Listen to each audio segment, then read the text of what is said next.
When an avoidant person loses someone important, most people assume regret shows up immediately.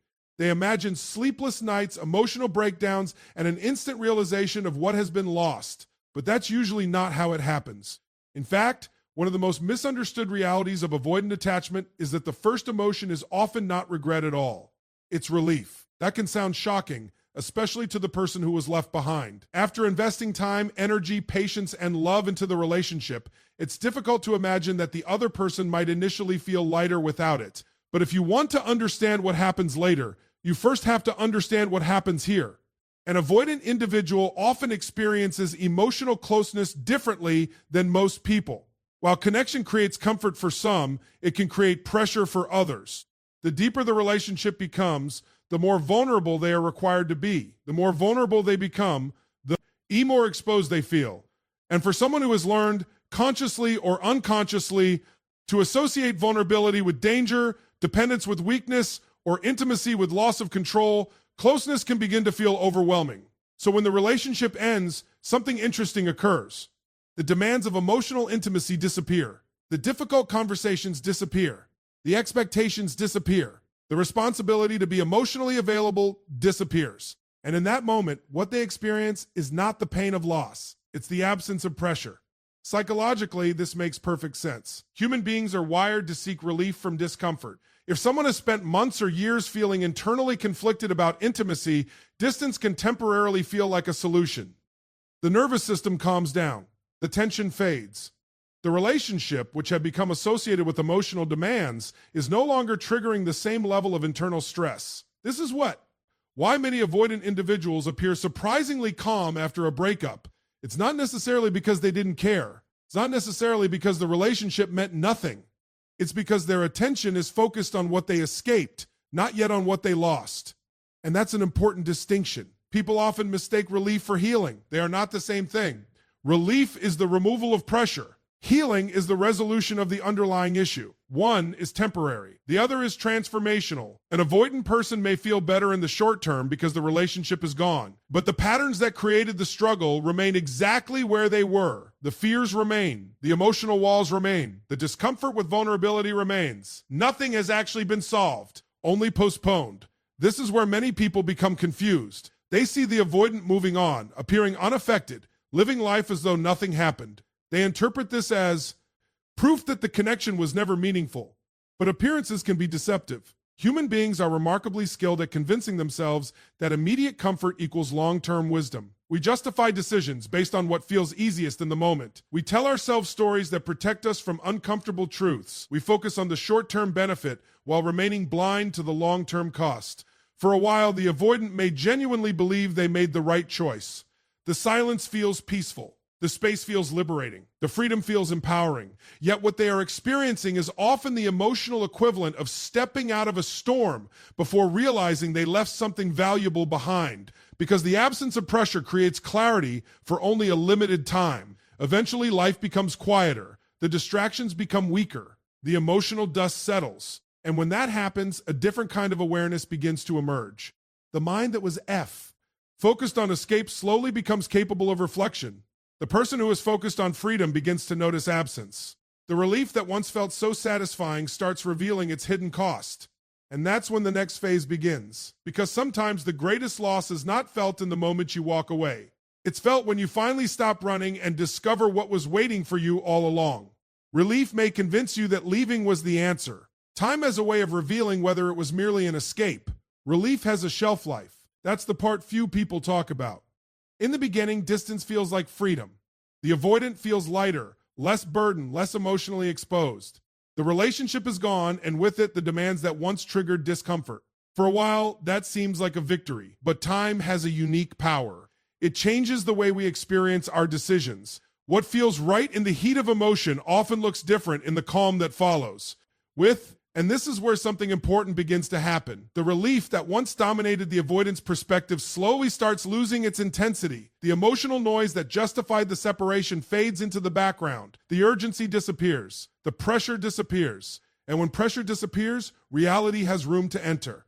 At first, this shift is subtle. It doesn't arrive as a dramatic revelation. It arrives in small moments, a quiet evening, an achievement with nobody meaningful to share it with, A difficult day without the person who once understood. A memory triggered by a song, a place, or a familiar routine.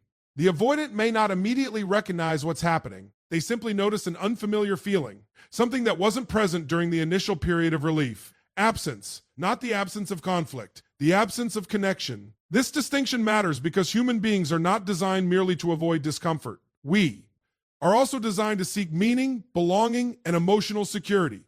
For a period of time, avoiding pressure can feel more important than maintaining connection. But eventually, the human need for connection begins to reassert itself. The mind starts asking questions that relief once silenced. Was the relationship really the problem? Or was the discomfort coming from somewhere deeper? Did leaving solve anything? Or did it simply remove the immediate trigger?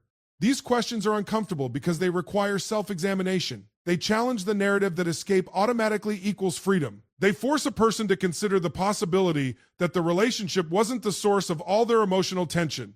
Perhaps the tension traveled with them. This is one of the most profound psychological truths about avoidance. You can create distance from a person, but you cannot create distance from yourself. Wherever you go, your patterns go with you. Why? Our fears go with you. Your unresolved conflicts go with you. And eventually, when enough time passes, the distractions that once kept these realities hidden begin to lose their effectiveness. Work becomes routine. Social activities lose their novelty. New experiences stop providing the same emotional escape. Life settles, and in that stillness, reflection begins. The avoidant starts remembering things differently than they did during the breakup. Human memory is fascinating because it doesn't simply store experiences. It reorganizes them. The mind starts reviewing moments that were once overlooked. Conversations that seemed ordinary begin carrying new meaning. Acts of kindness that were taken for granted become more visible. The emotional safety they once resisted starts appearing more valuable. This doesn't happen because they suddenly become a different person. It happens because perspective changes when survival mode ends. During periods of emotion, overwhelm, people focus on what feels wrong. Once the overwhelm fades, they become capable of seeing what was right. And that's where the internal conflict begins, because now they're caught between two realities. The first reality is the relief they felt when they left. The second reality is the growing awareness of what they no longer have. Both realities are true. The relationship may have triggered discomfort, but it may also have provided love, stability, support, understanding, and connection. As these realizations accumulate, certainty begins to weaken.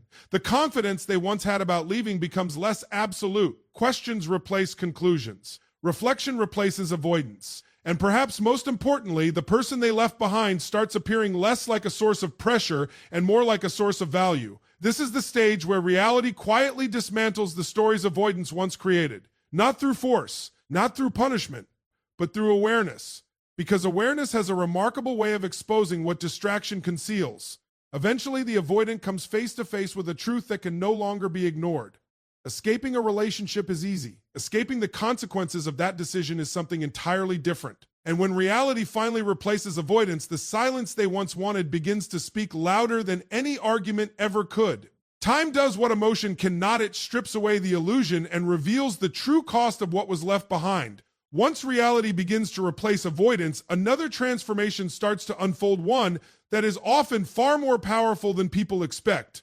The avoidant begins comparing everyone to you, not necessarily on purpose, not because they wake up one morning determined to revisit the past. It happens naturally. Human beings understand value through contrast. We rarely appreciate something fully while we have constant access to it. We understand its significance when we encounter life without it. And that's exactly what begins to happen. At first, the avoidant moves forward believing there will be other opportunities, other connections, other people who can provide what the previous relationship provided. On the surface, this assumption seems reasonable. After all, the world is full of people, but relationships are not built on availability. They are built on uniqueness. Every meaningful connection contains qualities that cannot be replicated exactly. Shared experiences, mutual understanding, emotional history, trust developed over time, private moments, inside jokes, difficult seasons survived together. These things create a bond that is impossible to duplicate through simple replacement. Yet this reality often remains invisible until comparison begins. The avoidant meets new people. They have conversations. They explore new possibilities. But something feels different. Not necessarily worse at the end.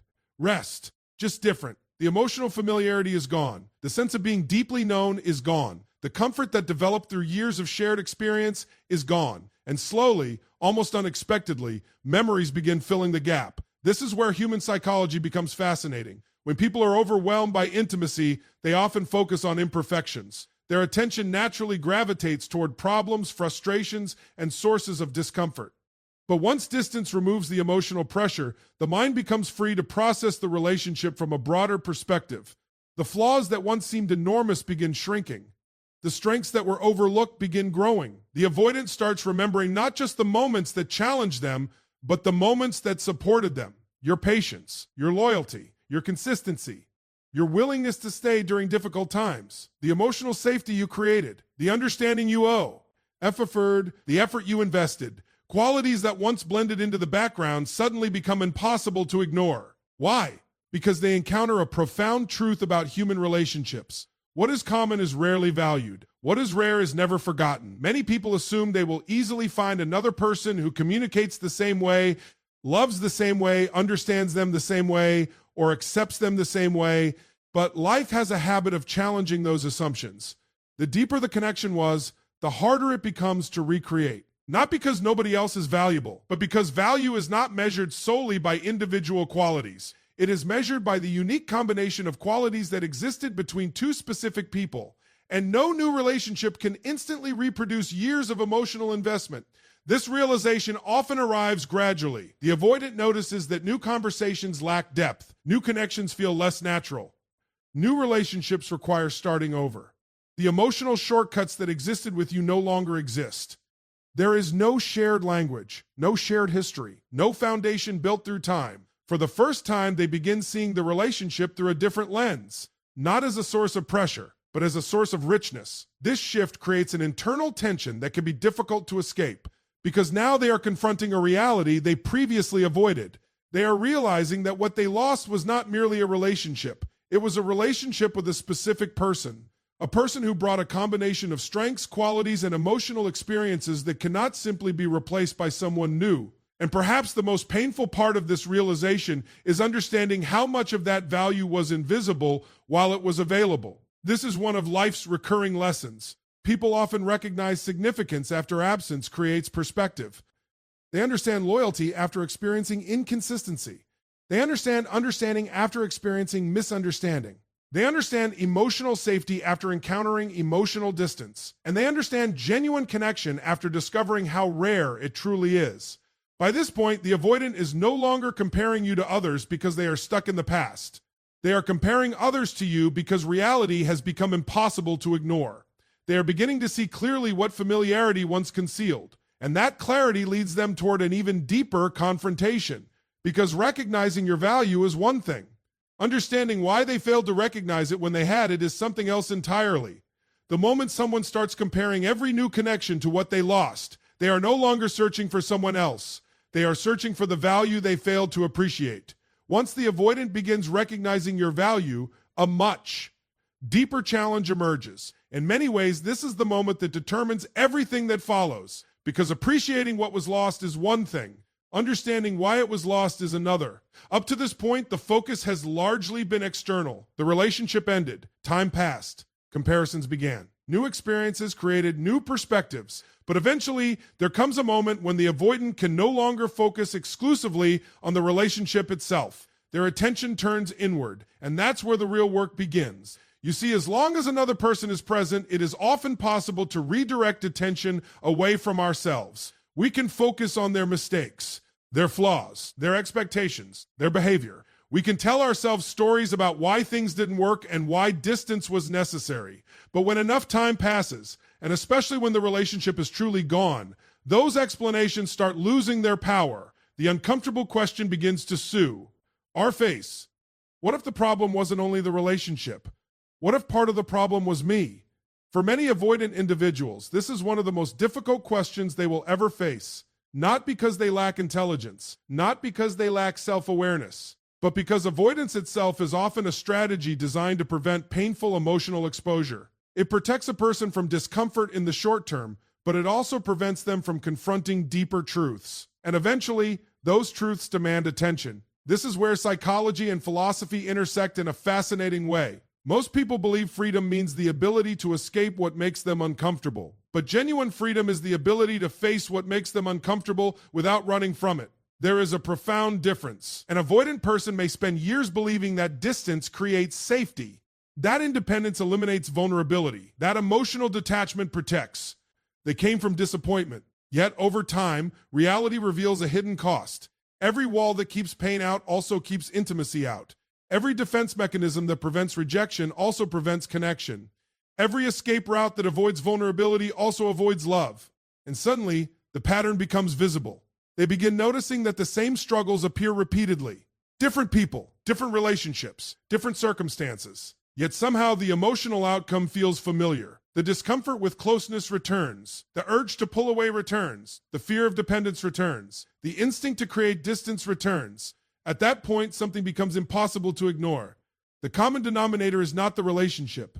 The common denominator is the pattern. This realization can be deeply unsettling because it removes the illusion that changing partners automatically changes outcomes. It forces a person to examine the intern. Our habits they have carried from one chapter of life into the next. And this is where growth either begins or stops, because self-awareness is not comfortable. In fact, some of the most transformative insights a person will ever experience arrive wrapped in discomfort. The avoidants start seeing moments differently. They remember times when vulnerability was offered, but they withdrew. Moments when difficult conversations were needed, but they avoided them. Moments when love was available, but fear was stronger. What once seemed justified now appears more complicated. And with that awareness comes responsibility. Not blame, responsibility. There is an important distinction between the two.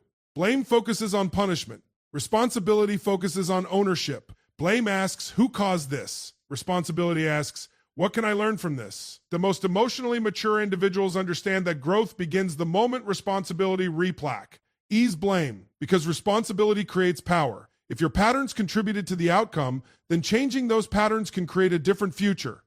But if every outcome is someone else's fault, growth becomes impossible. This is why the avoidant's greatest confrontation is not with the person they lost. It is with themselves. They are no longer wrestling with your expectations. They are wrestling with their own fears. They are no longer confronting the relationship. They are confronting the beliefs that shape the relationship. And perhaps for the first time, they begin understanding that the pain they were trying to escape did not originate in intimacy itself.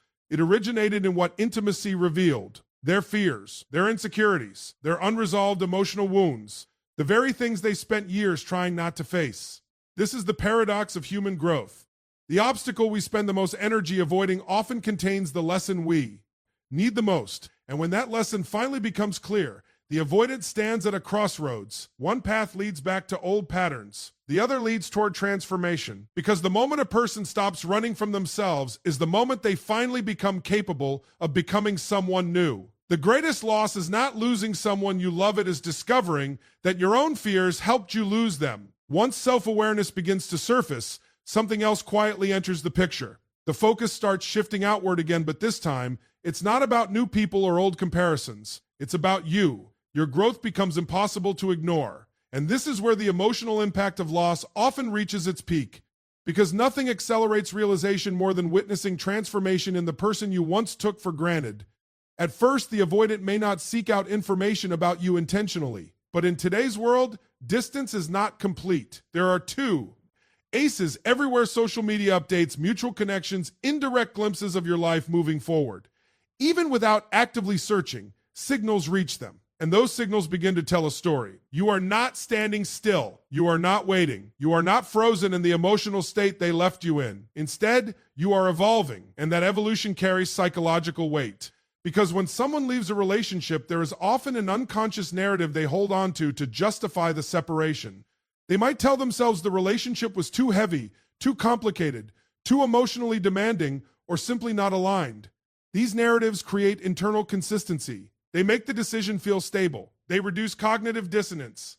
But your growth begins to disrupt that internal stability. Because if you were truly the problem, you wouldn't be improving. If you were truly stuck, you wouldn't be evolving. If the relationship was simply something escape from, then your life would remain unchanged after their exit. But that's not what they observe. Instead, they see expansion. They see confidence where there may have been uncertainty. They see emotional independence where there may have been attachment. They see clarity where there may have been confusion. And perhaps most importantly, they see a version of you that no longer requires their validation. That realization carries weight because it challenges an assumption many people hold after a breakup that the person left behind will remain in the emotional state they were left in. But human beings don't remain static. We respond to loss in one of two ways. We collapse into it or we rise through it. And when you rise, you change the psychological landscape of the entire story. The avoidant is now faced with a difficult contrast. The version of you they remember is no longer the version of you that exists. And that gap between memory and reality. Why creates cognitive dissonance? Because part of their mind still holds on to the idea that stepping away was a form of relief or superiority. But another part of their mind is now confronted with evidence that the person they stepped away from has become even more grounded, more self-assured, more emotionally regulated, and in many cases more attractive in both energy and presence. This is where regret begins to take shape as an emotional explosion, but as a slow internal recognition that the narrative they once believed is no longer fully accurate. And here's the deeper psychological truth. People don't just miss individuals, they miss the version of themselves that existed in that relationship. The way they felt seen, the way they were understood, the identity they held when they were with you. So when they see you evolve without them, it disrupts more than attachment. It disrupts identity continuity. It forces a comparison not just between you and others, but between who they were with you and who they are without you. And that comparison is rarely comfortable because growth has a silent power. It doesn't argue. It doesn't explain. It simply becomes undeniable. This is why your transformation becomes one of the most emotionally significant phases in the entire dynamic. Not because it is performed for their attention, but because it represents something far more important. Proof that loss did not destroy you, it refined you. And in that realization, the avoidant begins to understand something they may not be able to articulate clearly, but they feel deeply. What they walked away from is no longer accessible in the same form. Not because you are punishing them, but because you are no longer the same person who was waiting to be chosen. And that changes everything. Because once someone realizes they didn't just lose a person, but a version of that person that will never return, the emotional weight of that loss becomes permanent. Your growth doesn't just show them what they lost, it reveals the version of you they will never have access to again. Eventually, all of these layers converge into a single psychological moment. Not a dramatic explosion, not a sudden emotional breakdown, but something far more subtle and far more powerful. The avoidant realizes they didn't just lose you. They lost access to you. And there is a difference between those two ideas that most people don't fully understand until they experience it themselves. Losing someone suggests distance. It suggests separation, but also possibility. It leaves room for imagination, the idea that something could be revisited, repaired, or reconnected in the future. But losing access is final in a different way. It means the doorway that once existed is no longer open, not because of anger, not because of punishment, but because life has moved forward, and so have you. This realization rarely arrives as one single moment. It builds gradually through accumulated experiences of silence, distance, and missed opportunities. A message left unanswered, a call not returned, a presence that no longer feels emotionally available. Each moment on its own seems small, but together they form a truth that becomes impossible to ignore. You are no longer part of their emotional reach in the way you once were, and that creates a unique form of regret, not the regret of something momentarily lost, but the regret of something that has completed its transformation beyond return. At this stage, the avoidant begins to understand something that challenges their earlier emotional framework. When they first stepped away, they often believed the relationship was something they could step in and out of at will. That emotional distance was reversible. That time would keep options open. That life would remain unchanged in its availability. But time has a different logic. Time does not preserve emotional context. Ions. It evolves them. And what was once familiar becomes unfamiliar. What was once accessible becomes distant. What was once assumed to be permanent reveals itself as temporary. Now they are faced with a reality that cannot be negotiated with internal reasoning alone. Because no matter how much reflection occurs, no matter how deep the realization becomes, it does not automatically restore access to what was lost. This is where emotional consequences become fully visible, not as punishment, but as reality. The avoidant may try to reconnect mentally before they ever attempt it physically. They rehearse conversations in their mind. They imagine different outcomes. They construct scenarios where things could be explained, understood, or repaired. This is the mind's attempt to regain control over something it has already lost control of. But life does not respond to imagined conversations. It responds to present conditions. And in the present, you are no longer the same person emotionally available at the same level you once were. This is one of the most difficult truths for anyone to accept after loss, that emotional timing is not infinite. There is a window where connection is possible in its most natural form. And when that window closes, even genuine realization cannot always reopen it in the same way. So the avoidant is left with a quiet but powerful recognition. The relationship did not just end, it evolved beyond them. And this is where regret deepens into something more existential. Because now it is no longer just about you as a person. It becomes about the moment they were in and the version of themselves that existed in that moment. The choices they made, the fears they followed, the emotional patterns they did not yet understand. They begin to see that what was lost was not taken from them. It was released through their own actions. And that realization carries a weight that is difficult to externalize. Because there is no one to blame in a way that resolves the feeling. There is only understanding. And understanding, while powerful, does not always bring comfort. Sometimes it simply brings clarity. And clarity, when it arrives too late, becomes its own form of emotional consequence. At this point, something profound becomes clear. They are not grieving just the relationship. They are grieving the version of life where that relationship was still possible. And that version of life is gone, not because love was impossible, but because timing, awareness, and choice did not align when they mattered most. And that is the final realization that what was lost was not just a person who cared. It was a moment in time that will never return in the same way again. The deepest regret is not realizing you lost someone, it's realizing you lost the only moment you had to keep them. So when you look at this entire journey, what you're really seeing is not just, say, the psychology of an avoidant, but the psychology of human awareness itself. At first, there is relief. Then distance creates reflection. Reflection turns into comparison. Comparison forces self-awareness. Self-awareness reveals patterns. And finally, reality delivers its most honest conclusion. Access to what was once taken for granted is not guaranteed to remain available forever. But the deeper truth here isn't about them.